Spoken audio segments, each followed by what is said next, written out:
Welcome to the Kolbecast, episode 299. Thank you for joining us. Today, as this episode drops, we are beginning our Lenten journeys on Ash Wednesday. Pat and Kenna Millea of the Martin Center for Integration and This Whole Life podcast make their return to the Kolbecast together and talk to us about making Lent a fruitful season, even if it isn't always pleasant. They also talk to us about their participation in the Lenten program Crux, which is available from Ascension Press. If you need a little support and motivation for Lent, this podcast is the place to start. But also check the show notes for links to find more information about the Crux program. We hope that you'll enjoy the show.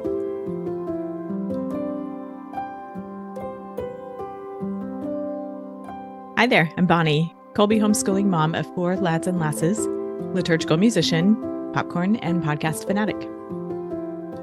And this is Stephen, homeschooling father of 5 and director of development for Kolbe Academy. Hi, Stephen. How are you? Doing well. We have some warm days here in Arkansas again, which isn't uncommon, but it has been uncommon for the last week and a half or so. So Yep. It's been interesting. Yes, here too. It's been very cold, which we've had the good fortune to record with some folks who live way north of us. And so I'm a bit sheepish to talk about how cold and what our conditions are like here. And I'm sure all of our folks are too charitable to say it out loud, but I can imagine and understand them being like, really? Like with your weather, really? It's all relative. It is all relative. You're just not equipped for it here. So anyway, yes, we have a nice sunny day here too. So grateful for that. And back with us today are Pat and Kenna Millea, who are, among many other things, co-founders of the Martin Center for Integration, co-hosts of the This Whole Life podcast, and collaborators on Millea Family Life, which includes 7 children. They are here to tell us about Crux, a new Lenten program from Ascension comprised of 4 elements. Pat and Kenna, great to see you. Welcome back to the Kolbecast. Thanks for having us. Good to be with you. Thank you. We're very glad to get to visit with you today. Catch us up. How have you all been? Well, speaking of cold, our kids were home from school, from their Catholic school, I think 2 Fridays ago, because the high that day, the warmest that it got was 12 below zero, I think. And the low was about 25 below, I think, at night, something like that. So when you wake up and it's 21 below, it just, that is a sign of a fallen world. So, but we're rallying. We're above zero today, and hopes are high that we'll see spring sometime in the next 6 months. Oh, goodness. Yeah. Well, and I think, you allude to it, Pat, but something that I don't know if this was true the last time either of us were with you all on the Kolbecast, but all of our kids are in the same school, which is just incredible. And so when school does get canceled, it's like an all or nothing, endeavor. But the gratitude I feel as we step into a new year of like, there's some things that are adjusting, with spring around the corner. And I'm like, oh, so grateful that they're all in one place, one drop off, one pickup, by and large. So yeah, so that is such a gift. And then, I think life lately here at work, especially, we opened a second office of our clinic in 2025. So further out in the Western burbs. And so it's just giving us a lot of opportunity to bring on new clinicians with more space and to consider expanding our leadership team as well, which is so exciting. And I don't know that we ever really dreamed that would happen, and especially so quickly.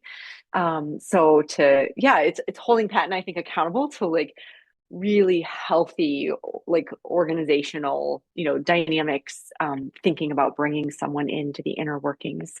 But those are some things that are top of mind as we start this new year. That's wonderful. Congratulations on that. Thank you. We met Pat in episode 238 and Kenna in episode 250. For those folks who haven't yet listened to those episodes or who aren't familiar with you, would you each give us a bit of background on yourself? And Kenna, how about we start with you? Sure. So I'm a licensed marriage and family therapist here in the state of Minnesota. I love getting to work with couples and really help them kind of reclaim their unique call to marriage, how God is calling their souls together to make something new. And so that's the day work, helping to run the clinic with Pat, being on the podcast, going out into the community with our Catholic nonprofits and helping their organizations to be mentally, spiritually well.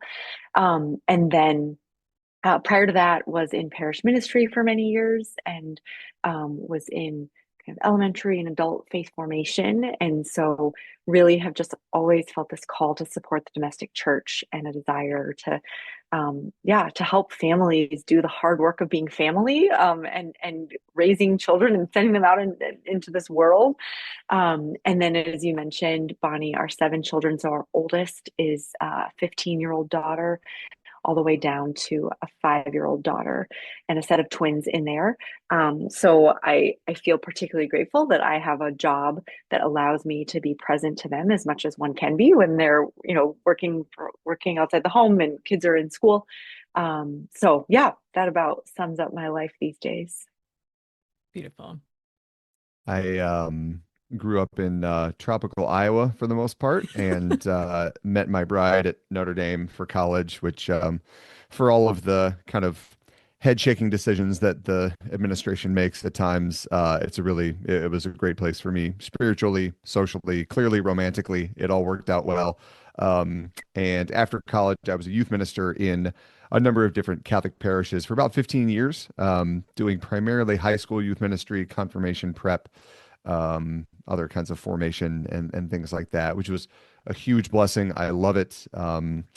And now that we've got one high schooler, we're getting into the stage where I get to continue my youth ministry at home with our high schoolers, which is a real blessing and treat. So, now I am the co-founder of the Martin Center with my bride. She's the clinical director, and I am the director of pretty much everything else. So all the behind the scenes stuff, the podcasts, different kind of speaking things, stuff like that. And I thought it was a terrible idea to work with Kenna, because I thought that I loved her too much to work with her. And so far, so good. Turns out you'll be shocked to know that I was wrong, and God's will aligned with my wife's will. So we are, on year 3.5 now. And we just had a party on Friday night with our team of employees and their spouses and fiancés. And it's been just a massive blessing to get to know great people, work with great people, get to know their families and their kids. And just, it's a real joy. That's really wonderful. I'm so thrilled for you all. What a gift to so many of us. This episode is dropping as Lent 2026 is getting underway. So given your areas of expertise and ministry, help us look at Lent through the lenses of relationship and surrender. Yeah. So, Bonnie, you're really alluding to our participation in this new program from Ascension called Crux, the Journey of Surrender. And when the opportunity came on our, across our inbox to be ambassadors, which just means that we're going to be really vulnerable and like opening up to social media, to the internet about our struggles and the way it's going for us. But this phrasing it as the journey of surrender absolutely spoke to me, because I am an unabashed proponent of Lent. I love it so very much, because I think it has been historically an opportunity for surrender, and this just coming to a greater awareness of myself, and to know that my deepest self is someone who needs the Lord. And so there's just this joy within the challenge. I'm not going to sugarcoat it. It is a challenge to trudge to the 40 days of Lent, but like it has always been such a joy, because the fruit of that, the fruit of undertaking hard things, has been to really find freedom through that surrender. And when I think about that, especially from a psychological perspective, from a mental health perspective, I'm like, yeah, the goal of being mentally well is to live in reality more completely. And is there anything more real than saying that I am not self-sufficient? I cannot do this on my own. And I think Lent just really allows us to do that as community, which allows us to borrow each other's courage and do things that we wouldn't do otherwise. I think that's why we see a lot of these things popping up. The Exodus 90 craze that's still strong many years in, like this being arm in arm together, gives us a strength that we wouldn't find alone. And I think that's what Ascension is trying to do with Crux. So really, really grateful to evangelize the world about the goodness that is Lent through Ascension. Maybe starting with her husband, because I am equally on record as being an absolute Lent. I won't say hater. That's too strong. I love Lent for what it does because I know that I need it. I enjoy almost nothing about Lent. Yeah. So first of all, I would say on one hand, one of the great struggles of Lent is being married to someone who loves Lent so much, because in the middle of my struggles and pain, she's over here dancing about penance and suffering and just enjoying all that stuff. So that is a challenge that I get to grow in, and that's a good growing edge for me. But the two words that you brought up, Bonnie, relationship and surrender, are beautifully fitting, beautifully appropriate, because everything we know about Lent is that it is at its core about a relationship with the Lord. That's the whole point of Lent.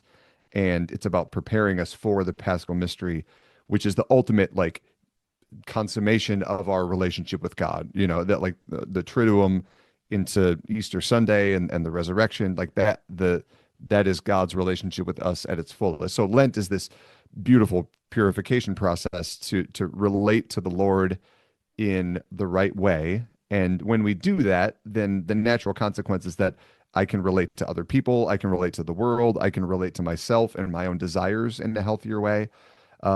And at the root of that relationship, obviously, is surrender. I mean, that's the route to right relationship with God. And I think the beauty of Crux that Ascension is doing, or any rightful approach to Lent, is that it gets us away from the idea that I am accomplishing something great without God's help. I think there can be this kind of twisted mentality toward Lent sometimes, and really any part of the Christian life, that is like, well, if I just do all the right things, then I'm a good Christian, and then God has to reward me because I've done all the right things. And it's a sneaky little way of turning myself into God, this pride of like, I am in control as long as I do the right penances, say the right prayers, eat the right foods, avoid the other foods. The idea of surrender is at the heart of any Lenten sacrifice. Any Lenten penance is about surrender. I'm surrendering my desires to the Lord. I'm surrendering my flawed relationship with sugar to the Lord. I'm surrendering my desire to wake up and end each day without God and not begin and end the day with Him. I'm surrendering my comfort, that it's easier for me to just lay around and not do things than it is to surrender myself and all my activities to Him. So it's just a great opportunity for me to continue growing. And when I don't like it, that's a sign to me that I still have room to grow. You just keep saying that to yourself, honey. You just I never And thought if about I the fact don't, that I just bet you being will. married to me is a penance. Like to be married to me during Lent, like is in and of itself such a confrontation. That is not what I was saying. No, I'm saying it. Okay, good. All right. Is that one of those deals like you're the buoy at the moment? There are definitely times that we carry each other throughout the liturgical year, and Lent is kind of dragging me through the desert. So, yes. So you mentioned Crux, and that's where I was headed next. What is it, and how are you two involved? Yeah. As I mentioned, we are involved as ambassadors. So we have committed to the Crux program, and to sharing that on social media, on the Ascension app. Those will be the ways that people can see our stories, and follow along with our progress and our missteps and learnings, and humble re-beginnings. So Crux itself has 4 pillars that they talk about. One is a commitment to read scripture daily. One is a dietary fast. Another is daily exercise. And then the final one is a daily examine. And the idea is that those 4 pillars address the very human combination that we are of mind, body, and soul, that they challenge and nurture all the parts of us. And so in that way, we can attend to Lent in a more holistic way, I think. I think for me personally, I was drawn to Crux too, because when I thought about those things, I was like, I want all of those things naturally. They aren't, honestly, they really aren't that, what's the word I'm looking for? Like outlandish commitments. Like it's nothing crazy wild. Like I'm not just living on bread and water or something yeah, that would be unhealthy to continue for my life. And so to really feel like, oh, this is a time to develop a discipline and to understand like how exactly the Lord is going to tailor it for my purposes and my season. But yeah, that's a piece of, I think, what makes this program so beautiful and so healthy and well grounded. I don't know, Pat, what other things you want to add to that?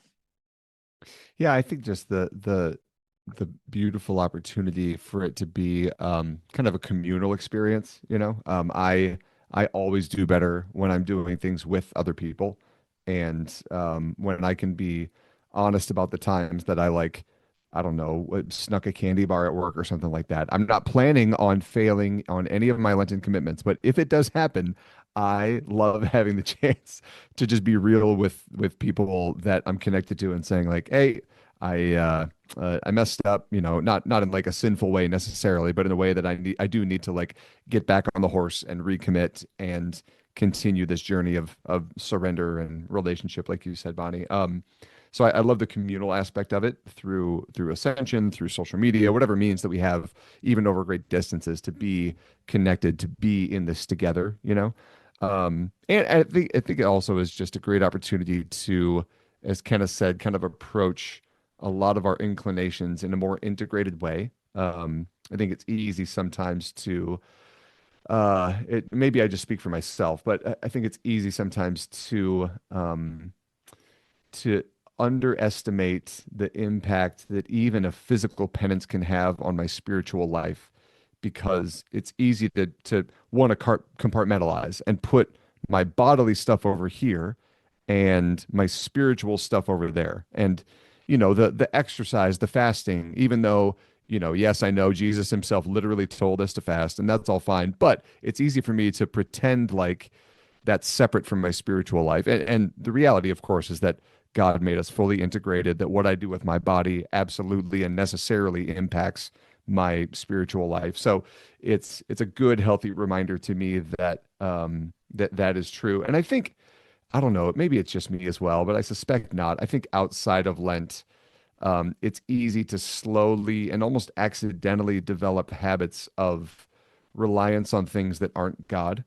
You know, these are not necessarily evil things or problematic things independently, but anything that I'm relying on, and you know, for the sake of surrender, saying anything that I'm surrendering myself to that's not God is a real problem. And to the extent that I'm attached to those things instead of God, number one, that's going to keep me away from God in this life. Number two, that's going to separate me from God in ways that I really need restoration from in confession or otherwise.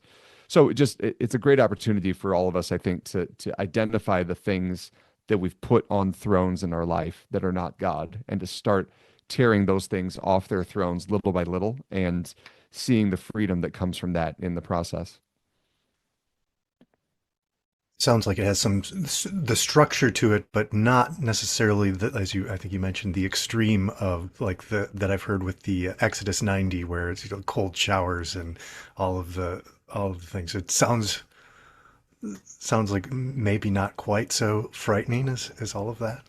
Stephen, if you think I don't like Lent, you should see my responses when I've been asked about 700 times to do Exodus 90.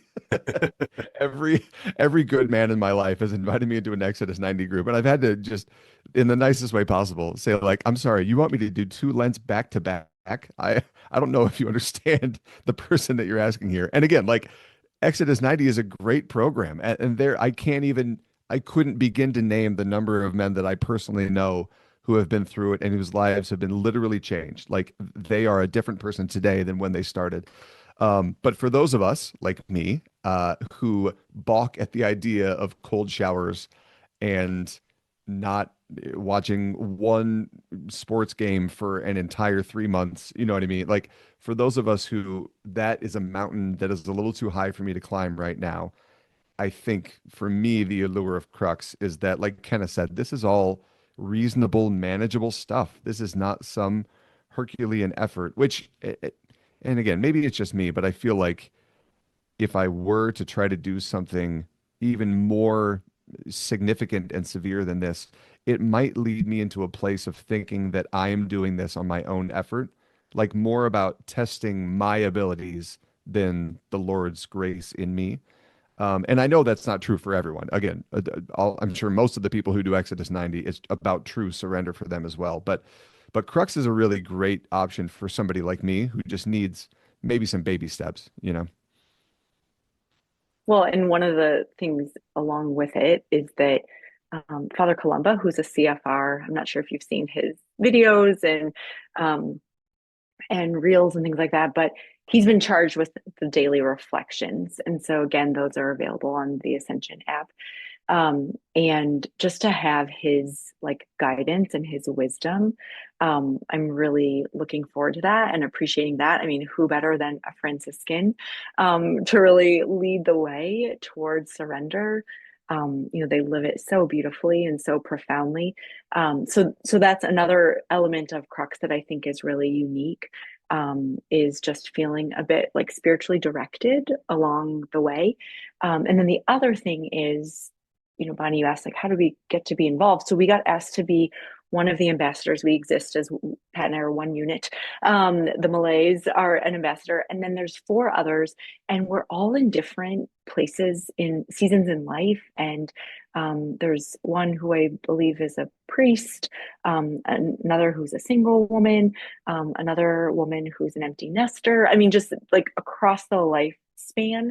And so, yeah, really recognizing that no matter how old we are, no matter what we're going through, this need for greater surrender in our lives, it's true for all of us. And so again, to think about getting to journey alongside and to witness their walk is really exciting for me as well. Thinking back to our conversations we've had with you before, I remember hearing you talk about some of the ways you support each other in, for example, zeroing in on the sort of the physical discipline aspect of the Crux program. Like you each make it sure that the other can see to that need that you each have. And so I'm kind of wondering if we have already going in some, at least in some form, aspects of the various components, do we need to add more to it? Or is it a way to kind of bring it all together, speaking to that theme of integration that you all are known for? What do you think about that? Yeah, I think there can be a temptation at times to constantly be wanting to just add more and more and more and more tasks to our faith life, you know? Um, and there's some good elements to that too, because there's the light side of that coin would be my development as a disciple of Jesus is never complete in this life. So it's never okay for me to just rest on my laurels and coast to heaven. There's no such thing as coasting to heaven. So that's good. And that motivation to keep asking what's next, what's next, what's next is a really healthy and I think holy motivation. I think the dark side of that coin could be something along the lines of almost like a scrupulosity or a form of it at least that I have to keep piling tasks and duties and responsibilities onto myself, or else I am not a good disciple. We had one of our more recent podcast episodes. We had a conversation with Msgr Shea, who's the president of the University of Mary up in Bismarck, North Dakota. Speaking of somebody who appreciates cold weather, and he's a phenomenal man, phenomenal priest, a great leader in the church. He's wonderful. And we asked him, like we do at the end of all of our episodes, what's a challenge by choice that you would recommend to our listeners? Something to make our conversation that was a little bit abstract. How do we make this concrete? What's something somebody can do because of this? And before he gave his challenge by choice, he gave this really beautiful, almost like spiritual direction kind of consolation for people that he said he said literally word for word, you are doing better than you think you are. And there's this thing inside our hearts as Catholics that is very self-deprecating in a way that's not always good, that it's easy to compare and to look around and to see, well, that person over there is doing so much more than I am, or that person is giving so much more in their tithe, or that person goes to adoration 5 times a week and I'm only going 4, and what a loser I am. There's this inclination. So I think there's this really healthy vision, as you're kind of bringing out, Bonnie, that if there are healthy habits in someone's life already around relationships with food, around exercise, around scripture reading, around any of these kind of Lenten principles. It's a beautiful thing to just ask, how can I bring those together in a way that's cohesive, in a way that is guaranteed that it's directed to the Lord and not toward my own impressiveness, not toward myself.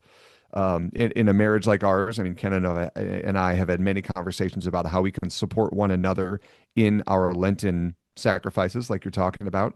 But it's not always about doing more things. It may be about redirecting the things that I am doing and making sure that I'm really doing them for the Lord and not just for my own purposes. Appreciate that. Yeah.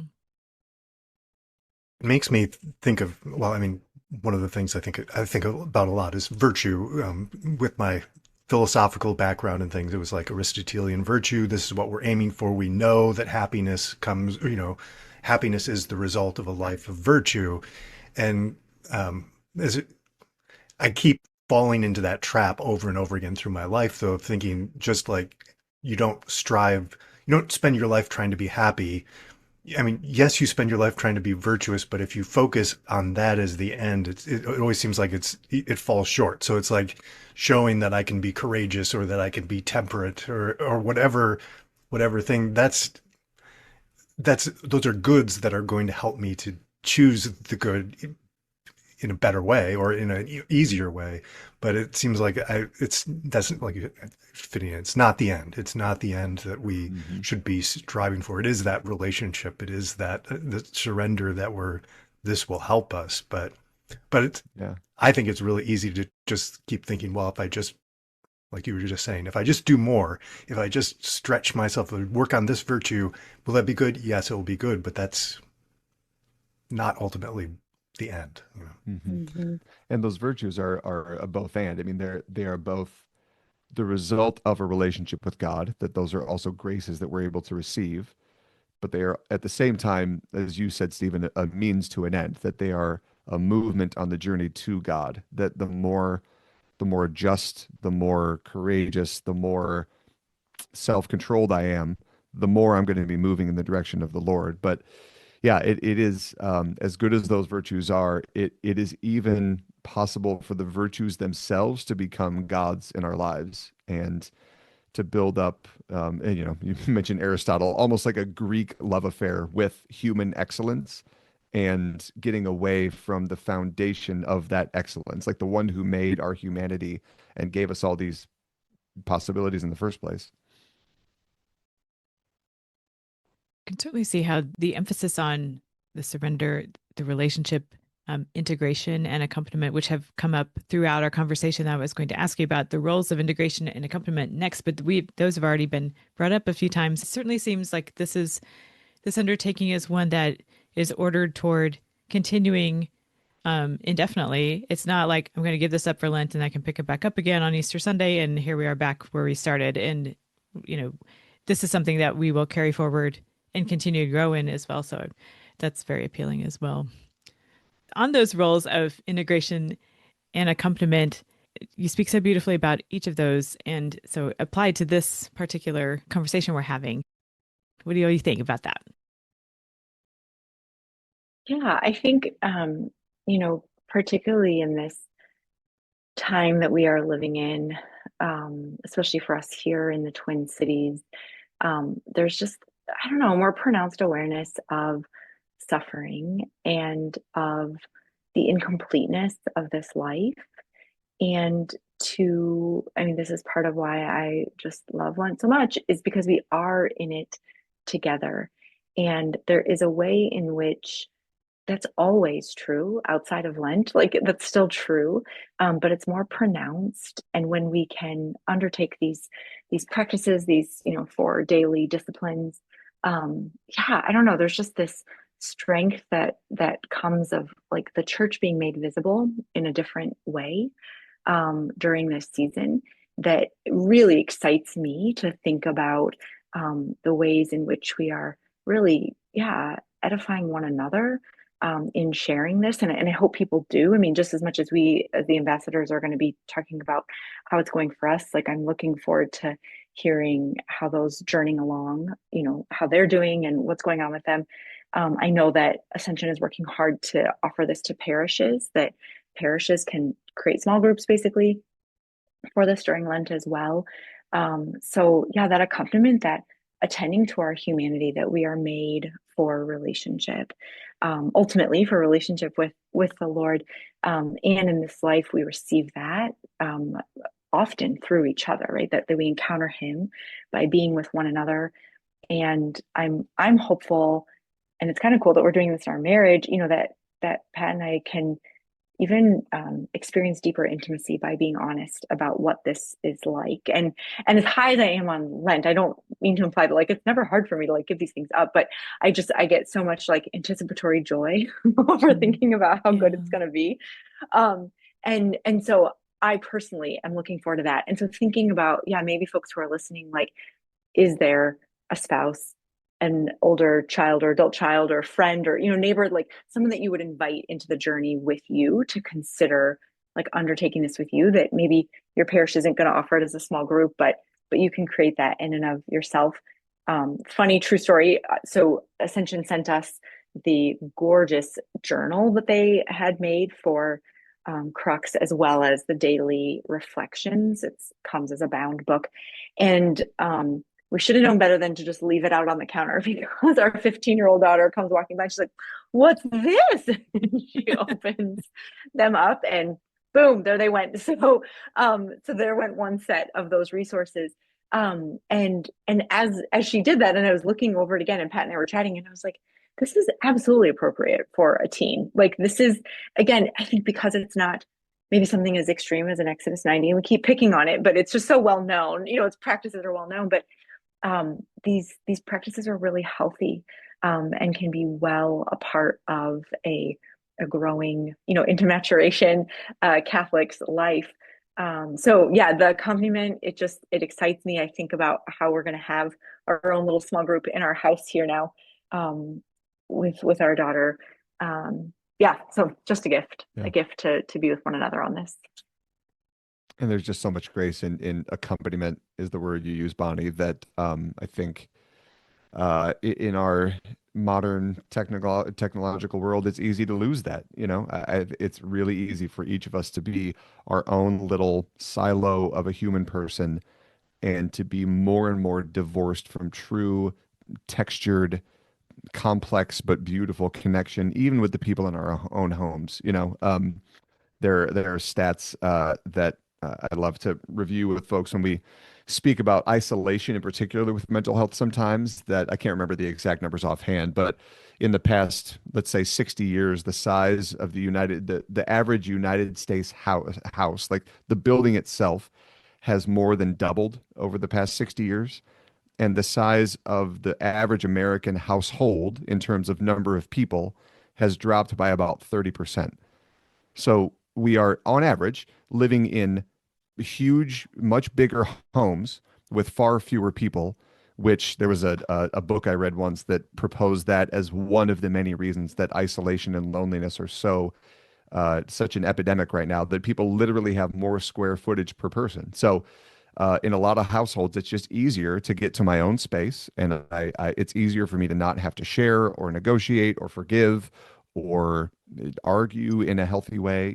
So I think that a challenge like Lent, or just the challenge like the Christian life, is a great opportunity for accompaniment. And the Lord is the perfect example of this. There's not one thing he did in his ministry where he had humans and disciples do something on their own.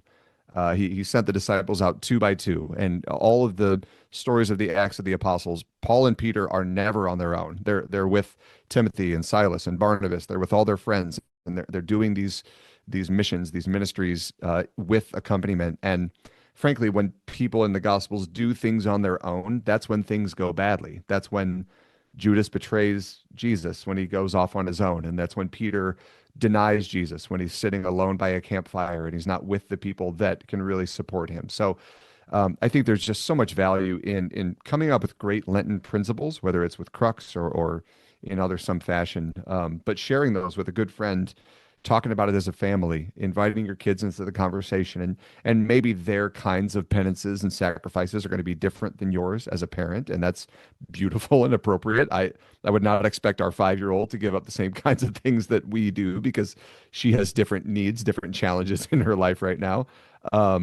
But talking about it in a way that is just honest and real. This is going to be difficult for me. Let's keep talking about it through Lent, because I know that if I am left to my own devices, this is going to be harder than it has to be. So let's walk this together. Mm. That sounds like I mean, everything you've talked about, whether again through Crux or just trying to work through Lent together as a family for all of our many families out there. It seems like that's something that could be focused on, that can easily slip aside, because you can start out and it's like, okay, you're giving up soda, you're giving up candy, you're doing this, but then it's like, okay, good luck everyone, we'll see you at Easter. And this might just a more intentional focus on maybe that daily kind of walking through things together with the whole family at whatever stage they're at, the 5-year-old all the way up to whoever. That sounds like it should become a focus. It would be a good idea. Yeah. Yeah. Well, and hopefully, like at our best, we as parents can model, that journey is not a straight line. That there are ways in which we fall off, there are ways in which we doubt, there are ways in which we get angry about it and, frustrated. And God willing to model also like a return to the Lord and a deeper surrender. So yeah, Stephen, I think it is such a gift to do it as family. I know one of the ways that we've talked about it, we usually for the last few years, as our oldest two have come more of age and deeper intellect, we've done a book study for Advent and then a book study for Lent. So our oldest two, who are 13 and 15 years old, and Pat and I will be reading Jesus Shock by Peter Craiff. I think it's the first Peter Craiff book that, Pat, you ever read, right? Maybe because it's the shortest, so probably Maybe. that's Okay. true. So we've talked about, we usually have Sunday night book club and we talk about it, and then just checking in, being able to check in with each other, and again, just a transparency and a humility that we as parents can model for our kids, because they do put us on a pedestal, and it is amazing. Despite all the teen angst, like they do really try to see the best in us, and we have to make, I think, the concerted effort to invite them into our struggles and our weakness and our shortcomings, because everybody needs a hero, and for our kids, like it's their parents. That's the natural, belief. It's part of what makes them survive, I think, to trust us. But yeah, so it takes a conscious, intentional move on our part to invite them in. And I feel like that is also just a really healthy way of approaching the Christian life in general, in response to a temptation that is pretty common, I think. And I just think back to when I was growing up. My parents are wonderful. They raised us in the faith. I literally don't think we missed one Sunday mass in my entire life growing up. I can't think of one mass that we ever would have missed. And there was this great foundation, but my parents were still kind of coming into their own understanding of what discipleship really looks like. And they were formed, in the 60s and 70s. And there was a lot of formation catechesis that they frankly just didn't get through. So through no fault of their own, they didn't always have the depth to be able to pass on to us growing up. So what happened with us a lot of times growing up, at least for me, was that I knew that Mass was important on Sundays and we never missed Mass.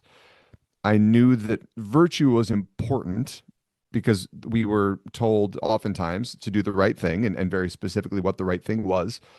But there wasn't a lot beyond that. And I would say even daily faith practice, Stephen, you said, we talk, here's what we're doing for Lent.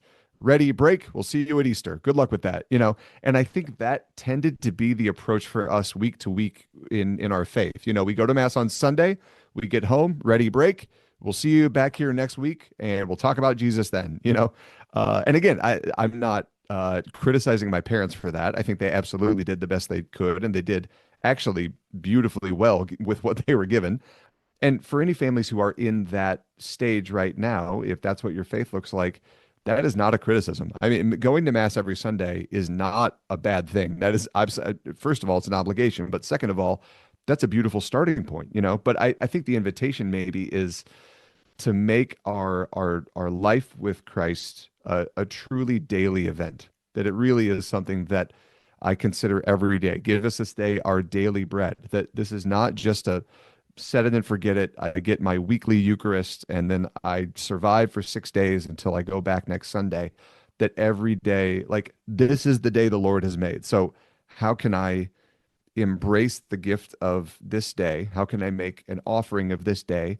And how can I have those kinds of conversations with my family that we are journeying together? We are not, in our case, 9 little disciples just who happen to be parallel on a journey. Like we're literally on the same road, arm in arm, and we're having those kinds of conversations more frequently. When you were talking about the background there, it made me, and you had mentioned Monsignor Shea earlier, but he had been speaking at one point, I think, at a Kolbe event where he was talking about how that it used to be easier in some ways because the community, the public was supportive of what you just explained. So that was expected that most people were going to go to church on Sunday. You were going to do these things, and that was reinforced. But as we're raising our families today, that's certainly not the constant. I mean, maybe in our really tight communities, our good Catholic communities that we might be part of, but so it seems even more essential to kind of take that time together to reinforce things in, that time I keep thinking the time in the desert, as we're going through this, is like, what was Jesus doing in the desert? What are we trying to accomplish? I mean, you've talked about it already, but it's like trying to put myself in that place and then think about, okay,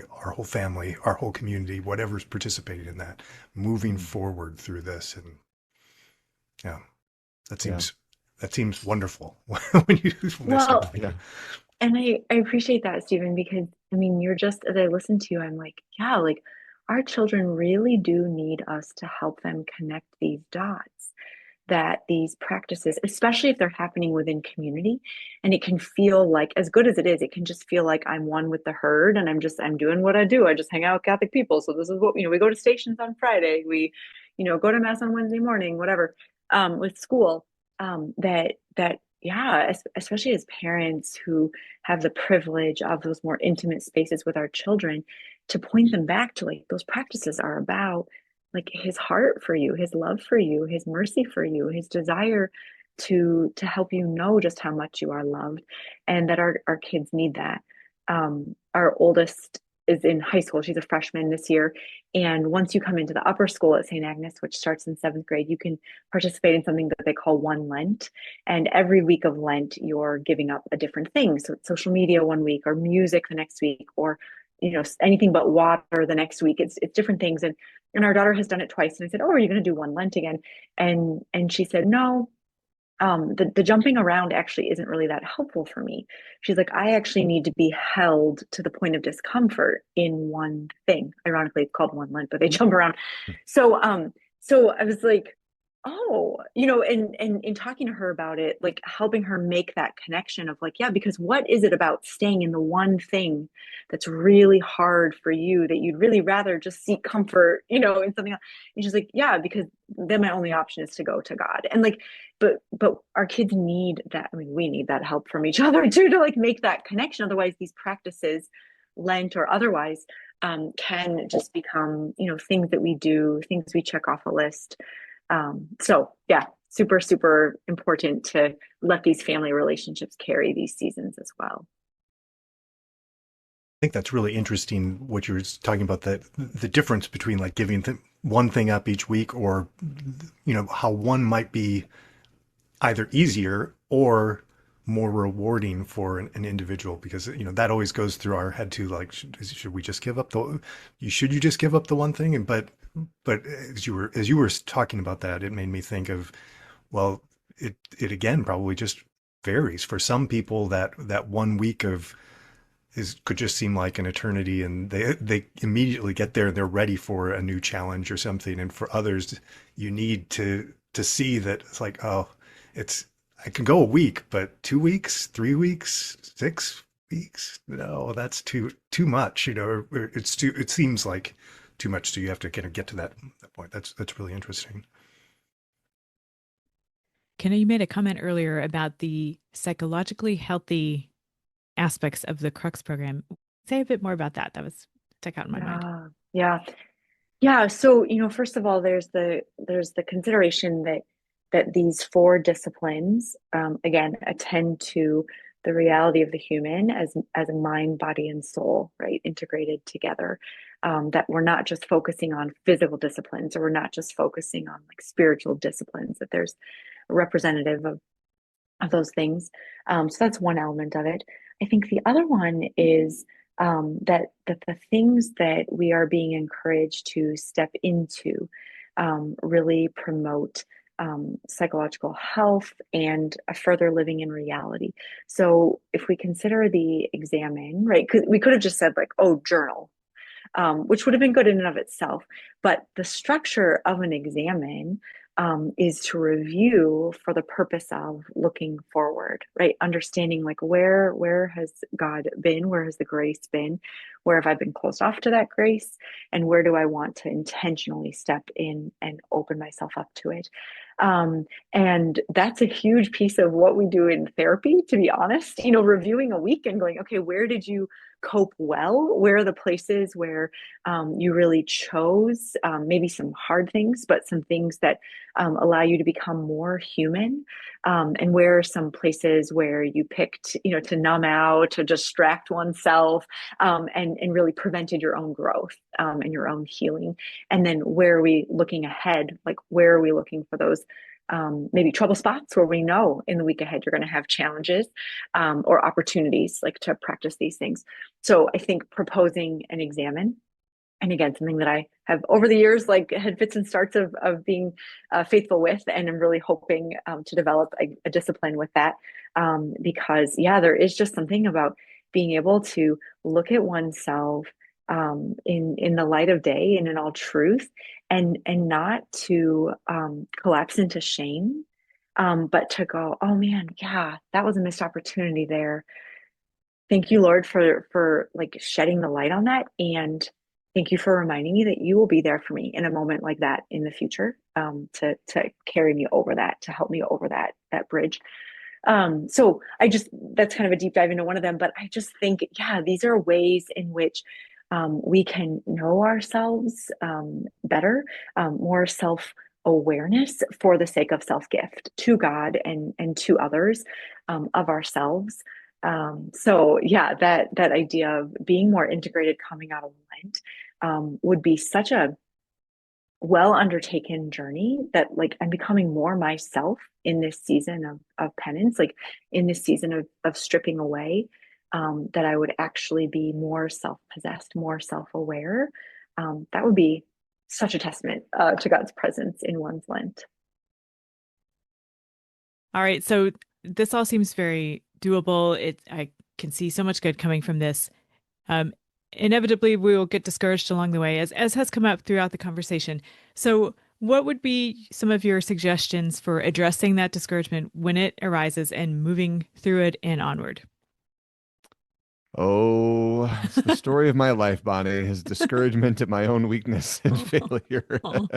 And I think, on one hand, discouragement it's a greater or lesser struggle for different types of people. I think discouragement, a part of it can be a feature of temperament. I think some temperaments, if you go through the four kind of classic temperaments that the Bennetts have put together years ago, maybe the phlegmatics and the melancholics are a little bit more prone to discouragement. Maybe the sanguines and cholerics out there can rebound a little bit more quickly, at least on a natural level. But beyond that, I think there is a supernatural level that all of us can get kind of spiritually discouraged at times. And I think what's most helpful for me, at least, and I think for a lot of us, is being mindful that when I'm in a place of discouragement, that is exactly where the devil would like me to stay. Because as long as I am in a place of discouragement, I am very focused on myself. And it's a strange kind of twist on pride, that even the kind of pride that says, I am worthless, I can't do anything right, I don't deserve God's love, at the heart of all those statements is I. And it is this focus on self, this kind of perversion of God's love for me, that when I don't think I'm worthy of God's love, I'm actually way too focused on myself in the first place. So I think being able to identify that and to say, I'm feeling discouraged, the place to not go with that is to compound it and to be discouraged about the fact that I am so discouraged right now, right? There's a way to kind of pile on, putting what does Jesus say to the Pharisees? You tie up heavy burdens and you don't lift a finger to move them. We're really good at doing that with ourselves sometimes, like I just piling the stones upon my own shoulders. Woe is me, and there's nothing I can do about it. I can't do anything right. I think at the heart of it is, and Jacques Philippe talks about this a lot, especially in Searching for and Maintaining Peace, which our family read during Advent this past year. We should never be surprised by our own weakness. So at the moment that I learn that I can't do something or I have failed at something, the appropriate move for a disciple of Christ is to say, well, I knew it all along, but now I have even more proof that I can't do this by myself. So, Lord, I need your help more than ever, and kind of the Crux Bible verse, pun intended, for this Crux program is Paul's letter to the Corinthians. I glorify in my weakness, because power is made perfect in weakness. His grace is sufficient for me, So there is this element to the Christian life where I can look at my weakness, even as crazy as it sounds. I can look at my sins and say, thank you, Lord, for this reminder of my weakness. I'm not glad that I sinned. I should not have sinned, and I'm going to confess that sin. But I'm actually grateful for the reminder that I can only do this with your help, with your grace. So just an encouragement to not compound discouragement on top of discouragement. And the moment that my weakness becomes unquestionable, that it is so terribly obvious, maybe to me, and most painfully of all, when my weakness is clear to everyone around me, right? That I hurt other people with my sins, with my miscommunication, with my failures, with my human frailty, to have a sense of glory in that, even that, what a great reminder that I will only be made a saint by the grace of God. And Lord, I need that grace today, just like every other day. That would be very helpful to come back. We'll have to bookmark this particular moment in the episode. We'll come back and listen to that when we find ourselves at that moment of recognition. Yeah. Here we are. Okay, let's key that up. When I'm sitting in the pigsty of my own mistakes, it's easier said than done. But man, and again, that's one of the ways that accompaniment really can be helpful with this too. That when I'm starting to listen to the lie that I'm not worthwhile, that God doesn't offer me his mercy, and that I'm not valuable to the people around me, to have voices of truth in my life who can reflect God's truth. That yes, your sin is evil, but you are good. And it requires contrition, it requires penance, and it requires forgiveness. But you were called for more than this, and you're capable of more with his grace. Well said. A real gift to us. So where can folks learn more about and sign up for Crux? Yeah, so ascensionpress.com/Crux. So Crux is Crux, which is Latin for cross. So you can sign up there. They have lots of actually free downloadable resources. So you can, get a variety of different things to help you track your commitments, for those who love to check boxes.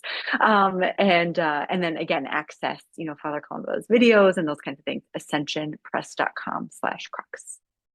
And on the Ascension app, which you can download, and you can get all signed up there. You can follow along with those videos, and you can see our progress or lack thereof on the Ascension app or with Ascension's social media as well.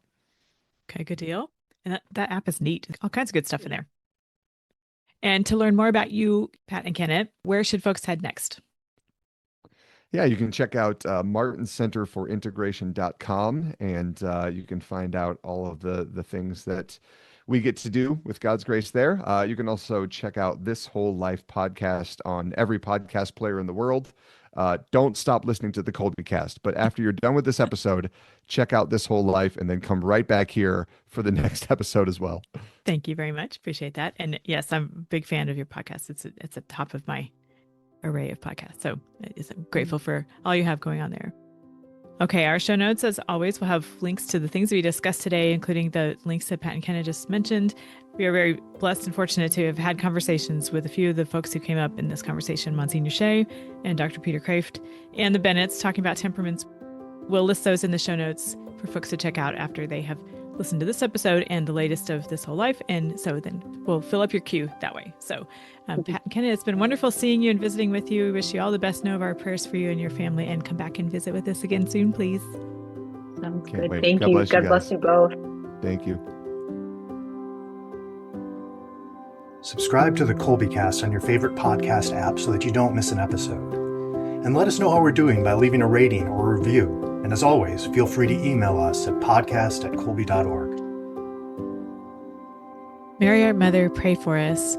St. Maximilian Kolbe, St. Ignatius of Loyola, holy saints and angels, pray for us.